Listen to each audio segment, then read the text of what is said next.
नमस्कार, मैं दीपक जादव।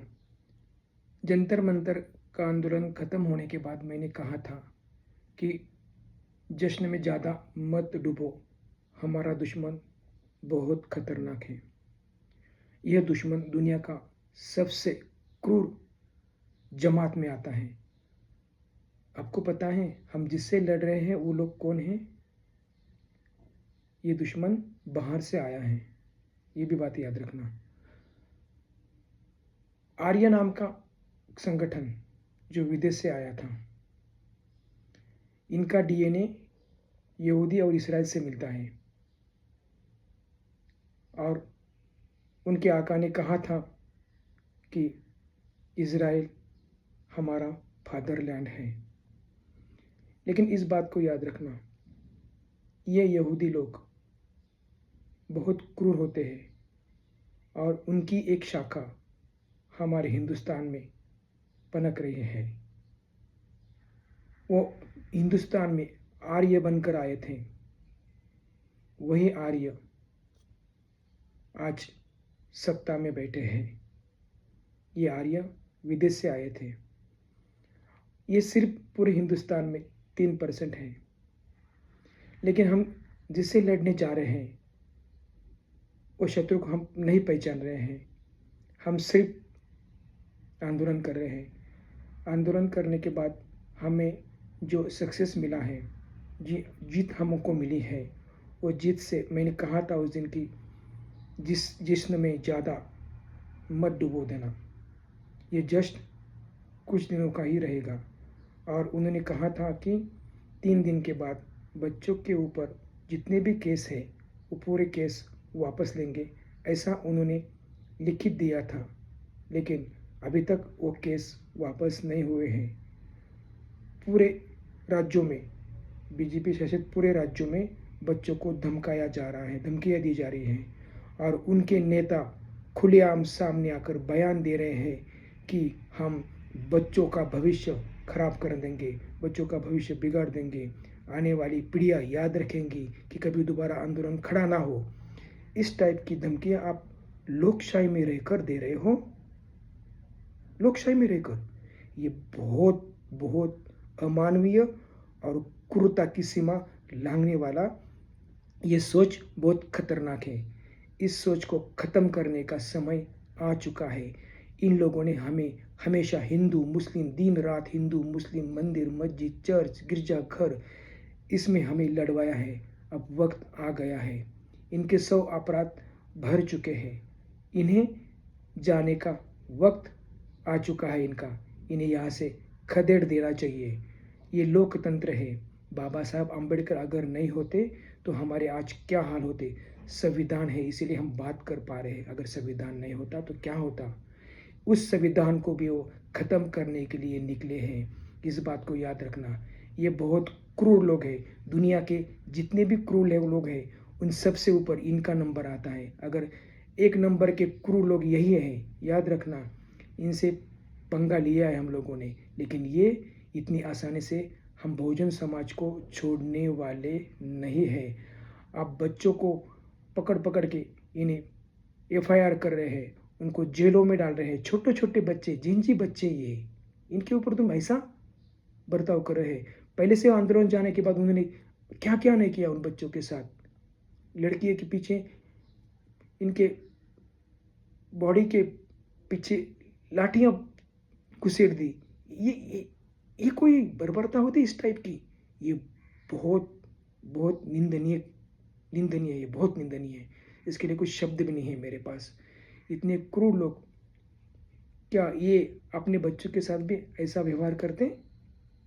एक बात याद रखना, इसकी जड़, सबसे पहले जड़ कौन है? हमारा एक नंबर का असली दुश्मन कौन है? RSS chief Mohan Bhagwat. वहीं से सब होता है। नागपुर से ये सब कंट्रोल हो रहा है। नागपुर ही हमारा केंद्र है। हमारे दुश्मन का केंद्र नागपुर में बैठा है। ये आदमी इतना खतरनाक है, आप इसे पहचान नहीं सकते। जब जब विदेश में आरएसएस का नाम बदनाम होता है तो ये आदमी धीरे से आके बोल देता है कि हिंदू मुस्लिम एक है, वो हमारे भाई हैं, ऐसा नौटंकी करने वाला ये आदमी, उसके खाने के दांत और दिखाने के दांत अलग है। इस मोहन भागवत से और आरएसएस से हमेशा संभाल के रहना चाहिए। सबसे पहले मोहन भागवत के बजाय मैं आरएसएस की बात करूँगा। मोहन भागवत आएगा और जाएगा। हमारा एक नंबर का दुश्मन है आरएसएस। आरएसएस और मोहन भागवत से हमारी लड़ाई है। ये लड़ाई हजारों सालों से चली आ रही है। ये विदेश से आए हुए आर्य है, याद रखना। ये 3% लोग हैं पूरे भारत में। ये 3% लोगों ने पूरे मीडिया को, प्रिंट मीडिया पूरा कब्जे में कर लिया है। धर्मसत्ता, अर्थसत्ता, industry, print media, social media, justice, judiciary, सब सब सभी फील्ड में ये लोग आज आगे हैं। और ये लोग पूरे बहुजन समाज का हर फील्ड में ये शारीरिक शोषण कर रहे हैं, मानसिक शोषण कर रहे हैं, उन्हें यातना दे रहे हैं, अन्याय कर रहे हैं। ये आंदोलन में देखो ना, कितना बर्बरता किया इन लोगों ने, कितना बड़ा अत्याचार हमारे बच्चों के ऊपर किया। खिले लगाए इन लोगों ने, लाठी के ऊपर खिले लगा के इन लोग बच्चों को मारा, पैलेट गन चलाई। क्या हम पाकिस्तान से आए थे? जो आंदोलन में आए थे वो सब पाकिस्तानी थे क्या? ये बात बहुत गलत है। इसके बारे में हम लोगों ने सोचना चाहिए। ये बच्चों का भविष्य खराब करने का उन्होंने प्लान बनाया है। जितने भी बच्चे आंदोलन में शामिल हो गए थे जंतर मंतर के, उनको चुन चुन के पकड़ पकड़ के वो जेलों में डाल रहे हैं। और लड़कियों को भी, लड़कियों के घर वालों को भी वो जाके बोल रहे हैं, धमकी दे रहे हैं, तुम्हारी बच्ची क्यों गई आंदोलन में? क्या हम लोकशाही में आंदोलन नहीं कर सकते? हमारा राइट्स हैं, हम सरकार के सवाल पूछ सकते हैं। ये लोकशाही में तुम ऐसा नहीं कर सकते।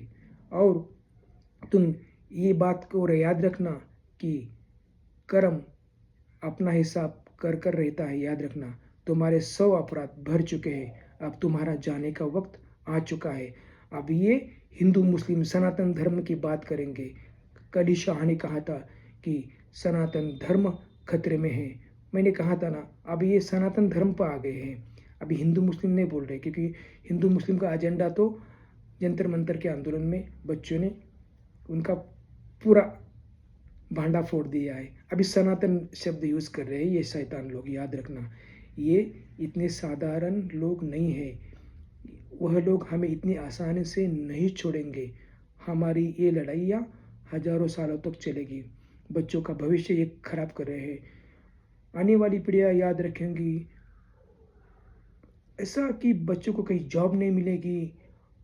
और बीजेपी वालों भी ये कह रहे हैं, बीजेपी को तो उन्होंने बोल दिया है उनके आका ने कि देख लो इन बच्चों को। अरे क्या ये क्या हुक्मशाही है? तो ये बच्चों का भविष्य बिगाड़ने का काम ये लोग कर रहे हैं। इन्हें रोकना होगा। मैं सभी विरोधी पार्टियों को, भारत में सभी विरोधी पार्टियों को मैं विनती करता हूँ को एक हो जाओ, हमारे बच्चों को बचाओ। हमारे बच्चे को भविष्य ख़त्म मत होने दो। अगर ये बच्चों का भविष्य ख़त्म हो गया, फिर दोबारा कई आंदोलन फिर खड़ा नहीं होगा। इनका यही इरादा है कि आगे चल के कोई आंदोलन खड़ा ना हो, इनके खिलाफ कोई बात ना करे, इनके खिलाफ कोई ना बोले। इसीलिए ये लोग ऐसा कर रहे हैं। ये लोग दुनिया के सबसे क्रूर, इनके लिए मेरे पास शब्द नहीं, दुनिया के सबसे क्रूर लोग हैं। याद रखना, अभी वो बच्चा जुनैद जंतर मंतर आंदोलन पे लोगों को खाना खिला रहा था, तो इनके मन में डर बैठ गया, अरे यार इस आंदोलन में तो हिंदू भी एक हो गया, मुस्लिम भी एक हो गया। उनको वो देखा नहीं गया और उनका भविष्य खतरे में आ गया। इसलिए जुनैद के परिवार को, उसके ससुर को भी उसने बंदी बना लिया, उसके पूरे रिश्तेदारों को बंदी बना लिया। ये बर्बरता, ये कायरता नहीं चलेगी। बहुत हो गया। आपके 100 अपराध भर चुके हैं। आपका जाने का वक्त आ चुका है। आरएसएस को हमें भगाना ही पड़ेगा।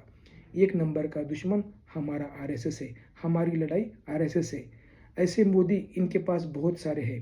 ये तो पहला प्रोडक्ट है मोदी। उसके बाद योगी आदित्यनाथ आएगा, उसके बाद देवेंद्र फडणवीस आएगा। बहुत सारे प्रोडक्ट है उनके पास। ये मोदी अकेला नहीं है, बहुत सारे प्रोडक्ट हैं इनके पास। तो मेरी विनती है आपसे कि आप लोकतंत्र के मार्ग से हम इनसे लड़ेंगे और बच्चों का भविष्य बिगाड़ने नहीं देंगे। अगर इन लोगों ने नहीं सुना, बच्चों के बारे में नहीं सुना, बच्चों का भविष्य अगर उन्होंने खतरे में डाल दिया, तो हमें फिर एक बार जंतर मंतर पर आंदोलन खड़ा करना पड़ेगा। वक्त आ गया है उनके अन्याय के खिलाफ लड़ने का। और फिर एक बार जंतर मंतर नहीं होने देना चाहिए उन लोगों ने। अगर उन्होंने ऐसा किया तो तूफान आएगा, ये तूफान उनको बहा के ले जाएगा। बस मैं यही कहना चाहता हूँ। जय हिंद।